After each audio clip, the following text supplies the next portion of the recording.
Industri RI juara ASEAN kalahkan Malaysia hingga Thailand. Aktivitas manufaktur Indonesia kembali ekspansif mulai September 2021.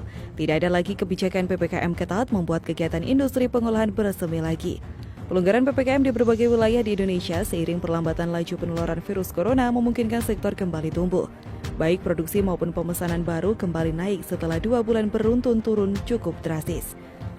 Menteri Keuangan Sri Mulyani Indrawati pamer kinerja manufaktur Indonesia yang telah membaik bahkan dibandingkan dengan negara tetangga lainnya. Per akhir September 2021, Purchasing Managers Index atau PMI Manufaktur Indonesia tercatat di level 52,2.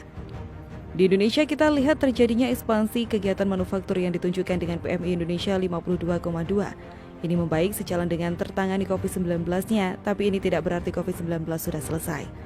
Menurutnya, bahkan dibandingkan dengan negara tetangga di ASEAN lainnya, PMI Manufaktur Indonesia tercatat paling tinggi, mengalahkan Malaysia, Filipina hingga Thailand. Per akhir September, PMI Manufaktur Filipina tercatat 50,9, Thailand 48,9, dan Malaysia 40,2, serta Vietnam berada di level 40,2. PMI Manufaktur di berbagai negara di ASEAN juga menunjukkan perbaikan, tapi Indonesia statusnya tertinggi di antara ASEAN 5. Sementara itu, secara keseluruhan PMI Manufaktur Global tercatat berada pada level 54,1. Ini utamanya didukung oleh Amerika Serikat dan Eropa yang alami perbaikan cukup tinggi dan diperkirakan terus berlanjut hingga akhir tahun. Negara utama AS dan Eropa masing-masing berada di level 60,7 dan 58,6. Artinya manufaktur global naik signifikan dan ini memicu pemulihan ekonomi global. Bahkan SKK Migas mencatat tingkat komponen dalam negeri di sektor hulu migas sampai dengan kuartal 3 2021 telah mencapai 58%.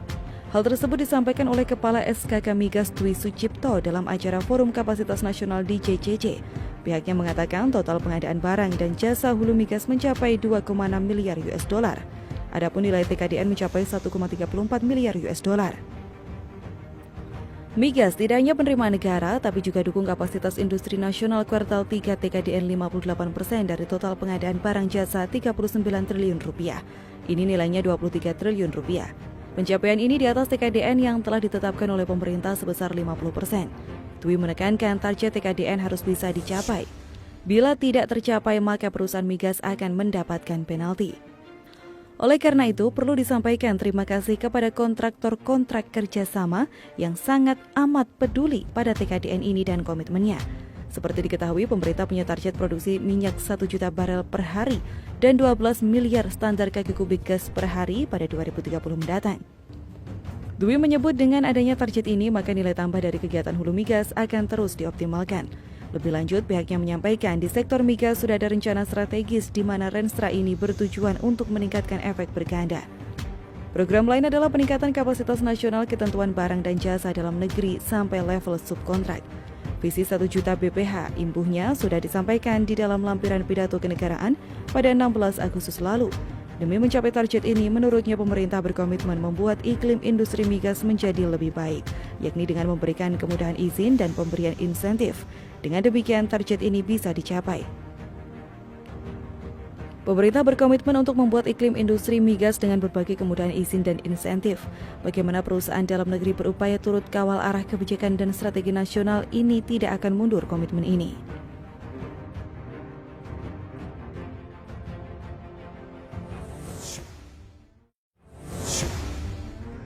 Erick Thohir optimis, Indonesia jadi pemain kunci keuangan syariah dunia. Presiden Republik Indonesia Joko Widodo atau Jokowi berharap Indonesia bisa menjadi pusat gravitasi ekonomi syariah dunia. Artinya potensi penduduk muslim terbesar di dunia yang dimiliki Indonesia bisa berkontribusi maksimal.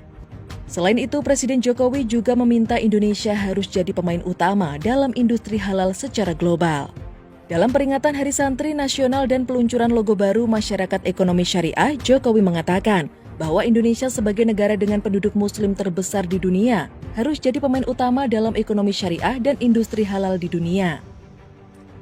Saya sudah berkali-kali menyampaikan bahwa Indonesia sebagai negara dengan penduduk muslim terbesar di dunia harus menjadi pemain utama dalam ekonomi syariah dan industri halal di dunia. Mengutip data The State of Global Islamic Economic Indicator Report, Jokowi menyebut sektor ekonomi syariah Indonesia mengalami pertumbuhan yang berarti.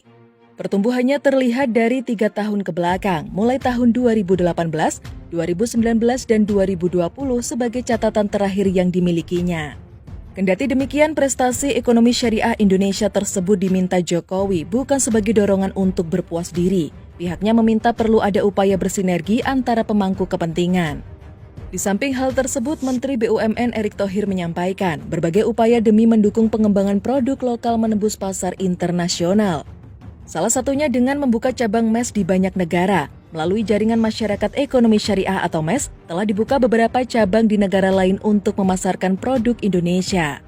Sedikitnya sudah ada cabang di 7 negara untuk memasarkan produk lokal asli Indonesia. Di antaranya adalah Rusia, Maroko, Sudan, Singapura, Korea Selatan, Tiongkok, dan Arab Saudi.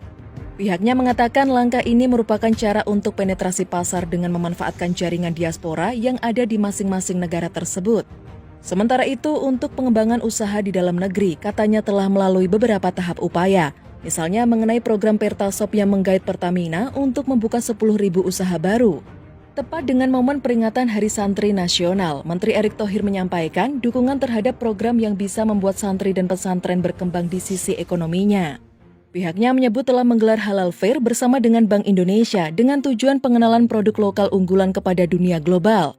Lalu dengan membagikan sertifikasi halal gratis kepada UMKM, bekerja sama dengan Kementerian Investasi, memanfaatkan Online Single Submission atau OSS. Dan webinar nasional terkait wakaf produktif yang didukung oleh Wakil Presiden Ma'ruf Amin.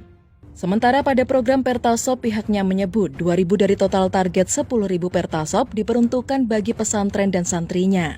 Tentu ini sepakat bahwa kolaborasi antara industri syariah bersama pemerintah dan pesantren dan santri ini jadi keharusan. Yang perlu diketahui, saat COVID ini sangat terdampak dan ini kembali tidak ada bermaksud apa-apa. Keseimbangan ekonomi harus terjaga. Jangan sampai yang besar makin besar, yang kecil makin kecil. Komitmen untuk memperkuat pembangunan ekonomi syariah di Indonesia perlu terus kita perkuat dan kita teguhkan. Peran MES sangat krusial dan penting dalam upaya edukasi dan inklusi yang memberikan kesempatan bagi para santri berkembang memperluas kontribusinya dalam koridor ekonomi syariah di penjuru Nusantara. Untuk itu, sinergi, kolaborasi, dan kemitraan antara pelaku usaha besar dan pelaku usaha mikro dan kecil, serta ultramikro harus kita perkuat guna mengembangkan halal value chain agar tujuan pemerataan kesejahteraan masyarakat dapat terwujud. Posisi Indonesia masih sangat mungkin untuk meningkat lagi, bahkan menjadi pemain kunci industri keuangan syariah dunia. Indonesia masuk dalam jajaran 5 besar negara dengan aset keuangan syariah terbesar di dunia. Posisi tersebut sangat bisa ditingkatkan hingga Indonesia mampu menjadi pemain kunci industri keuangan syariah dunia.